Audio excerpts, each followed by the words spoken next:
Revolution, France had a problem with collecting taxes because the rich people didn't pay them and lesser did. This caused France to be on the brink of bankruptcy as a result of major spending in the American Revolution and extravagant spending by Louis XVI and his wife.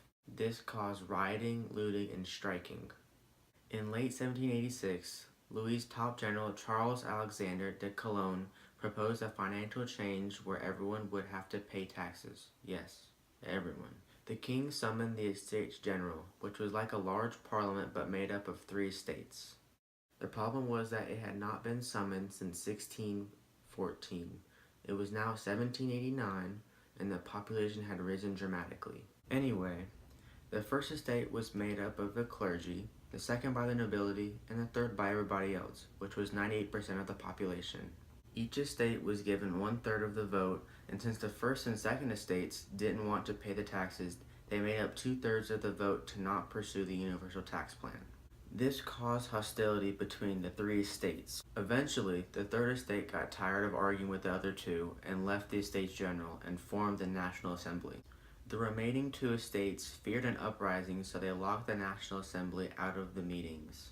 As a result, they met in the nearby indoor tennis courts and adopted the tennis court oath, which stated that they wouldn't stop meeting till a constitution was written. The National Assembly continued to meet, but fears spread throughout France that the king and the first and second estates would get rid of the National Assembly. On July 14, 1789, now called Bastille Day in France, the people of Paris stormed the Bastille, searching for weapons and protection. Once the news made it to the countryside, peasants looted and burned tax collectors' homes. The revolution had begun.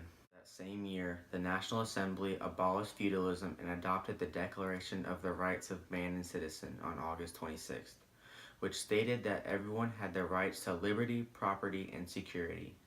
While all this was going on, there was a rumor that Marie Antoinette was hoarding grain somewhere inside the palace. So in October of 1789, armed peasant women marched to Versailles and told the king and queen to move to Paris to witness the chaos they had started. In 1791, Olympe de Gouges advocated for equal rights for women by writing the Declaration of the Rights of Women and Female Citizen, but it never went anywhere. Outside of France, countries feared that bad changes were happening in France, and so they invaded. Because of this, King Louis and the National Assembly declared war on Austria to get grains from them, but didn't realize Prussia was helping them, which was a problem. Prussia and the Holy Roman Empire, which was now only located in Austria, had agreed on the Declaration of Pillnitz. The goal was to restore the French monarchy. At the time, the Holy Roman Emperor was Marie Antoinette's brother, King Leopold II. Yes, King Leopold II. We all know about him. For some odd reason, King Louis encouraged the Prussians to keep doing what they were doing, making himself look like a traitor, which established a convention in the French Republic. On January 21st, 1793, King Louis XVI was tried and found guilty of treason and was beheaded by the guillotine. His wife joined him 9 months later. The death of King Louis XVI starts the rise of the Jacobin Party and the Reign of Terror.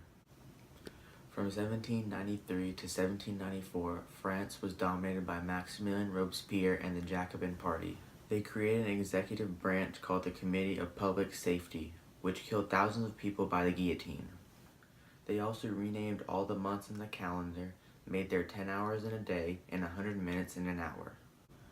The Reign of Terror continued for 10 months till Robespierre himself was guillotined on July 28, 1794.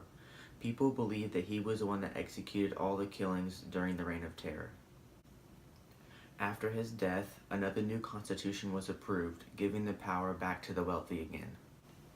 After all the wars were over outside of France, in 1799, the general that won them all for them, Napoleon Bonaparte, declared himself the first consul of France and proclaimed that the revolution was over.